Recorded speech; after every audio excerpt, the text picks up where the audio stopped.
জীবন আপনার বিরুদ্ধে নয়, জীবন আপনাকে গড়ে তুলেছে, এই ভাবনাটাই বদলে দিতে পারে সবকিছু। নমস্কার, পজিটিভ বার্তার পর্দায় আপনাদের সকলকে স্বাগত। আপনাদের সাথে রয়েছি আমি মিতা। চলে যাব আজকের বিস্তারিত সংবাদে। রাজধানী মহারাজা বীরবিক্রম কলেজে ICHR এর উদ্যোগে এক সেমিনার অনুষ্ঠিত হয়। এই সেমিনারে উত্তর পূর্বের বিভিন্ন রাজ্যের কলেজগুলোর অধ্যাপকরা অংশ নিয়েছেন। ICHR এর উদ্যোগে রাজধানীর মহারাজা বীরবিক্রম কলেজে এক সেমিনার অনুষ্ঠিত হয়। সেই সেমিনারে উত্তর পূর্বের অন্যান্য রাজ্যের কলেজগুলির অধ্যাপকরা অংশ নিয়েছেন। সেমিনারের বিষয়বস্তু ছিল উত্তর পূর্ব ভারতের ইতিহাসকে নতুন করে দেখা ও পুনর্গঠন করা, যার মানে হলো ঔপনিবেশিক লেখা বা প্রচলিত ধারণার বাইরে গিয়ে উত্তর পূর্ব ভারতের অতীতকে নতুন উৎস যেমন লোককথা, মৌখিক ঐতিহ্য এবং ভিন্ন ভিন্ন দৃষ্টিকোণ থেকে বিশ্লেষণ ও পুনরায় লেখা। এর উদ্দেশ্য হলো এই অঞ্চলে সমৃদ্ধ ও বৈচিত্র্যময় ইতিহাসকে আরও সঠিকভাবে এবং সম্পূর্ণভাবে বোঝা ও উপস্থাপন করা, যা প্রায়শ উপেক্ষা করা হয়েছে। এই বিষয়টি নিয়েই মূলত আলোচনা হয়েছে সেমিনারে। 2 দিনব্যাপী এই সেমিনারে উত্তর পূর্বের রাজ্যগুলির কৃষ্টি, সংস্কৃতি এবং ঐতিহ্য নিয়ে বিস্তারিত আলোচনা হবে। সেই সঙ্গে সেমিনার থেকে কলেজের ছাত্রছাত্রীরা নিজেদের এই বিষয়ে সমৃদ্ধ করতে পারবে। বিভিন্ন রাজ্যের অধ্যাপকরা এই বিষয়ে ছাত্রছাত্রীদের উত্তর পূর্বের অতীত ইতিহাস সম্পর্কে অবহিত করবেন এই সেমিনারের মধ্যে দিয়ে।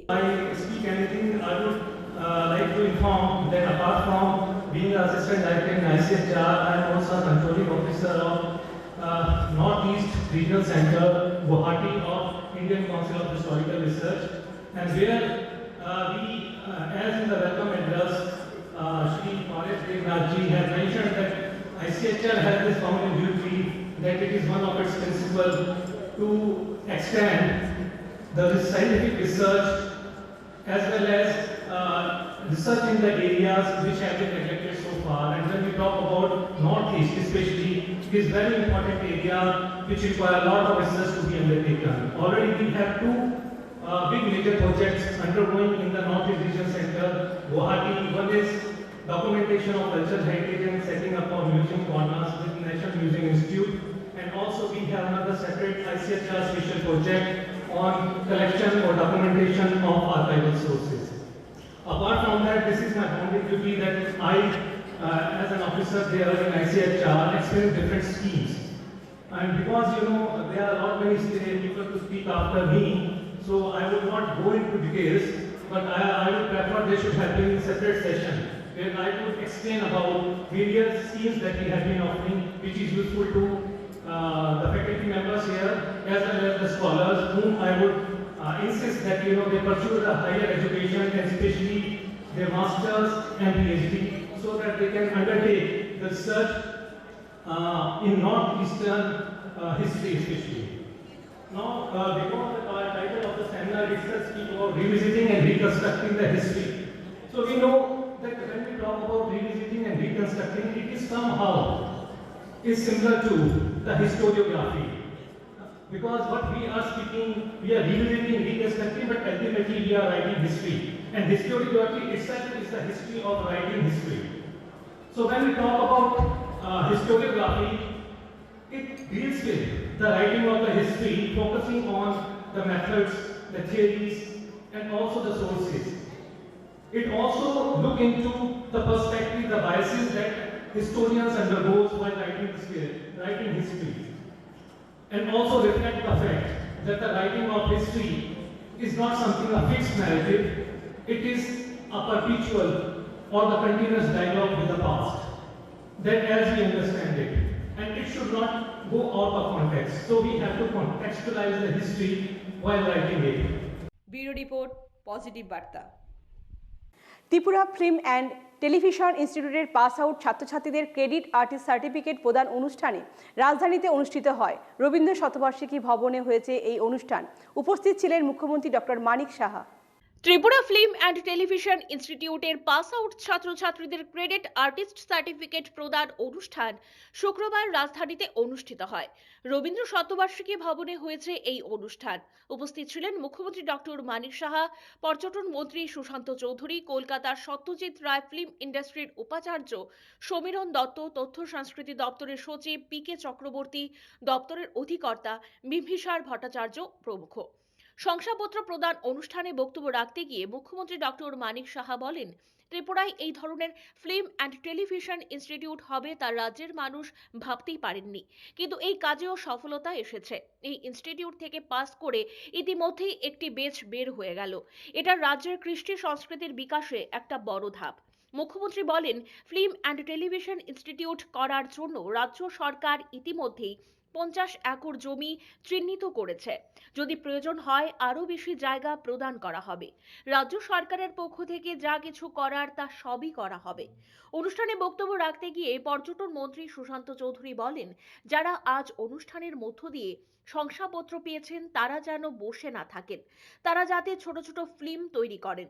এর পাশাপাশি তিনি বলেন, রাজ্যের সিনেমা হলে যাতে তাদের তৈরি করা ছবিগুলো প্রদর্শন করা হয় এই বিষয়ে মুখ্যমন্ত্রীর দৃষ্টি আকর্ষণ করলেন।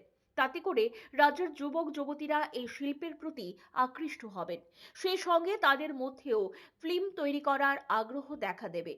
আগামী দিনে রাজ্যের মানুষকে একটা নতুন দিশা দেখাবে ফিল্ম অ্যান্ড টেলিভিশন ইনস্টিটিউট, এই প্রত্যাশা ব্যক্ত করলেন পর্যটন মন্ত্রী সুশান্ত চৌধুরী। ক্রেডিট আর্টিস্ট হিসাবে শংসাপত্র পেয়ে খুশি ছাত্রছাত্রীরা। ব্যুরো রিপোর্ট, পজিটিভ বার্তা। আজ বকুল আমাবস্যা।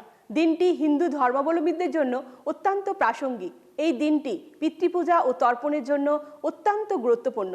পিতৃপুরুষদের উদ্দেশ্যে শ্রদ্ধা ও তর্পণ করলে তাদের আত্মার শান্তি লাভ হয়। হিন্দু বাঙালিদের 12 মাসে 13 পার্বণ এক প্রকার লেগেই আছে। প্রতি মাসেই হিন্দুদের ঘরে কোনো না কোনো পূজা পার্বণ হচ্ছে। এমন একটি মাস নেই যে মাসে হিন্দু বাঙালিদের ঘরে কোনো পূজা হয় না। 19শে ডিসেম্বর বকুল আমাবস্যা। এই দিনটি হিন্দু বাঙালিদের জন্য অত্যন্ত প্রাসঙ্গিক। বকুল আমাবস্যা হিন্দু ধর্মে একটি পবিত্র তিথি হিসাবে মান্য করা হয়। এই দিনটি বিশেষ করে পিতৃপূজা ও পিতৃতর্পণের জন্য অত্যন্ত গুরুত্বপূর্ণ।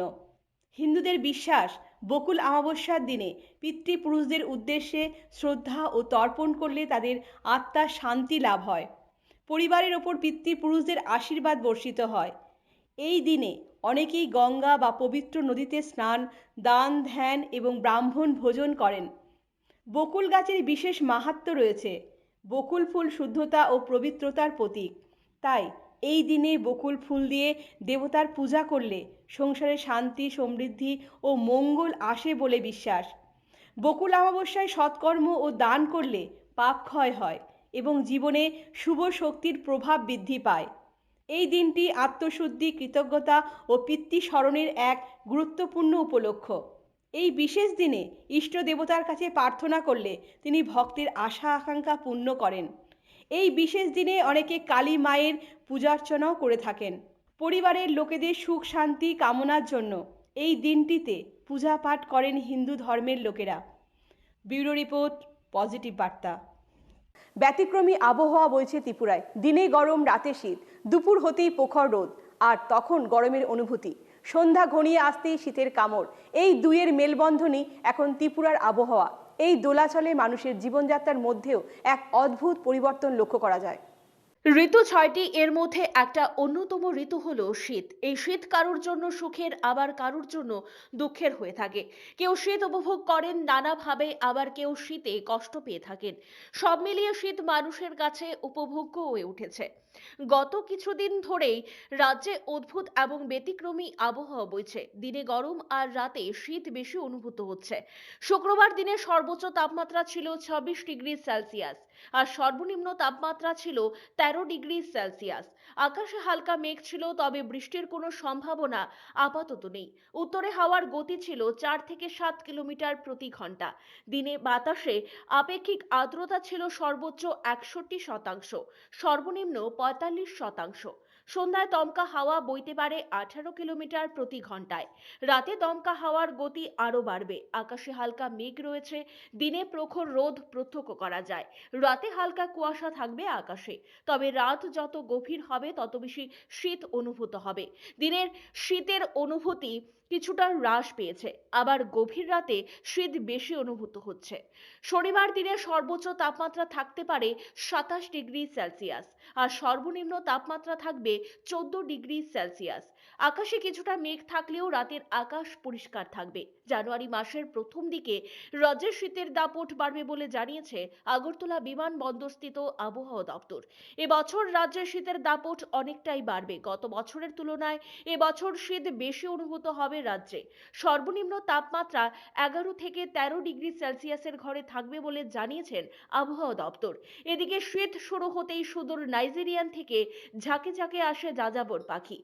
ইতিমধ্যেই কলেস্টিলা লেকের মধ্যে এসে হাজির হয়েছে এইসব পাখি। এছাড়াও সিপাহীজলার নৌকাঘাট এলাকার জলাশয়ে, রুদ্রসাগর জলাশয়ে এই পাখিগুলো এসে হাজির হয়। শীতের মরশুমে চোখ জোড়ানো সবজি আসে বাজারে। তরতাজা সবজি দেখলেই মানুষের মন ছুঁয়ে যায়। রাজ্যের বাজারে এখন ফুলকপি, বাঁধাকপি, মূলা, লাউ, লোকাল আলু, পালং, বেগুন, শিম ইত্যাদি সবজির রমরমা। শীতকালীন ফল কমলাও বাজারে এসে হাজির। দাম ক্রেতাদের নাগালের মধ্যেই। বাজারে হাজির শীতকালীন ফল কুল। লোকাল কুল রাজধানীর বাজারে এসে গেছে। কুলের চাহিদা দিনের পর দিন বেড়েই চলেছে। সব মিলিয়ে শীতের মরশুম রাজ্যের মানুষের কাছে অত্যন্ত উপভোগ্য হয়ে উঠেছে। ব্যুরো রিপোর্ট, পজিটিভ বার্তা। এখনকার মতো সংবাদ এই পর্যন্ত। পরবর্তী সংবাদ দেখতে চোখ রাখুন পজিটিভ বার্তার পর্দায়। Think positive, be positive, positive বার্তা।